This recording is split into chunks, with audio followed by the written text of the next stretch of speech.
جی ایک تو مجھے لگتا نہیں ہے کہ وہ کوئی ایسا نشے کی حالت میں تھا جب اس نے یہ تشدد کر کے واردات کی ہے، کیونکہ اتنے نشے کی حالت میں جہاں سے وہ گاڑی چلا کے لے کر گیا ہے وہ نشے والا آدمی نہیں لے کے جا سکتا.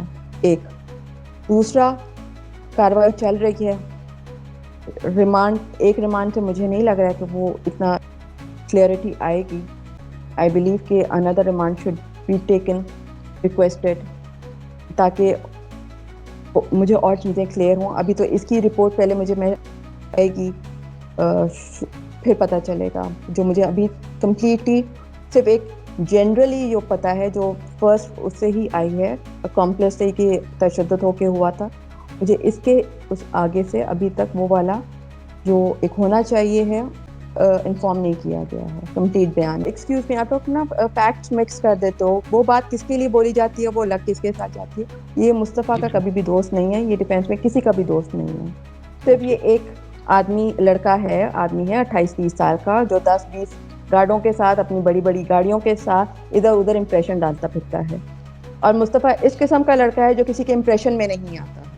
یہ مصطفیٰ کا دوست نہیں ہے. میں یہ ہر روز دن میں 3 انٹرویوز ہوتے ہیں اور 3 انٹرویو میں بولتی ہوں یہ نہ مصطفیٰ کا دوست ہے, یہ نہ کسی کا دوست ہے. یہ صرف ایک اپنی ششکے بازی سے امپریشن ڈال کے 4 لوگ اکٹھے کر کے بیٹھتا ہے جس میں اس کو مصطفیٰ سے اس لیے خار بازی ہے اور جیلسی ہے اور بہت اس کی رفٹس ہیں out just for no reason, جس میں لڑکیاں بھی آتی ہیں جو کہ ایک نارمل 2-4 لوگوں میں ایک گروپس میں آتی ہیں, جس میں مصطفیٰ کا فیم بھی ہے, مصطفیٰ کی جو ہے ایک فین فالوئنگ بھی آپ سمجھ لیں, مصطفیٰ کی popularity in Umang the boys in DHA group, یا مصطفیٰ کا ایک دوستانہ نیچر, دوستوں کا دوست, پیار کرنے والا, ہر ایک کے لیے سٹینڈ لینے والا, جو اس کے برداشت نہیں ہے. مصطفیٰ گھر سے ہی نکلا تھا, مصطفیٰ کہیں سے نکل کر آگے نہیں چلا گیا تھا. مصطفیٰ میرے سامنے میرے گھر سے نکلا, مجھ سے مل کے ہی نکلا تھا.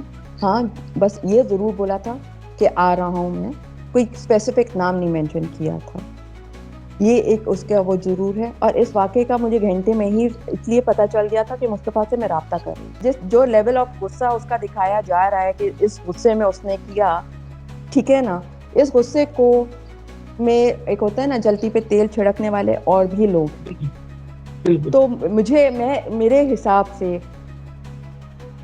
مجھے تو ہر کوئی اس کا اس لیے کمپلیکس لگتا ہے کیونکہ آپ کسی کو اکساتے بھی ہوں تو آپ اس کے ساتھ جرم کے برابر کے شریک دار ہوتے ہو. رابطہ ڈائریکٹ کسی لیے نہیں کیا, لیکن یہ ضرور ہے کہ آئی جی سندھ نے نوٹس لیا ہے, CM صاحب نے پرسنلی نوٹس لیا ہے اس انسیڈنٹ کا. تو چیزیں کافی فاسٹ ٹریک ہوئی ہیں. لوگ جو انفلوئنس اس کی طرف سے آ رہا تھا تو وہ اب نہیں ہو رہی ہیں.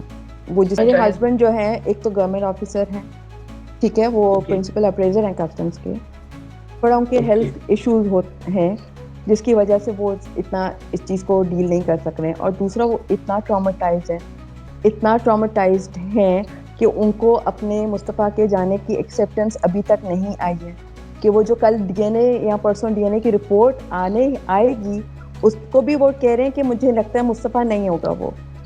لیکن کیونکہ ایک ضرورت ہے اس وقت ہمیں میڈیا کی سپورٹ کی, تو کسی کو تو مجھے آنا تھا. تو مجھے بھی بہت, آپ سوچیں میں 1-1.5 مہینے بعد آئی ہوں میڈیا کے اوپر. میں تو اس چیز سے جو ہے پولیس کو سب چیزوں کو 1 مہینے سے اکیلے ہینڈل کر رہی تھی. لاپرواہی کو 20 دن تک میں جو ہوں اس بےہودہ سسٹم کے ساتھ ہی چل رہی تھی. تو ان کے نہ آنے کی ایک وجہ یہ ہے. اور دوسرا ہر ایک کا ممبر کا کھڑے ہونا اسکرین کے آگے ضروری نہیں ہے. میں کافی مجھے بالکل کوئی انفارمیشن نہیں ہے کہ وہ کون سی منشیات استعمال کرتا تھا, کون سی نہیں کرتا تھا. جیسے یہ اس چیز کا جس چیز کی میرے پاس انفارمیشن ہے ہی نہیں, میں اس پہ بولوں گی نہیں.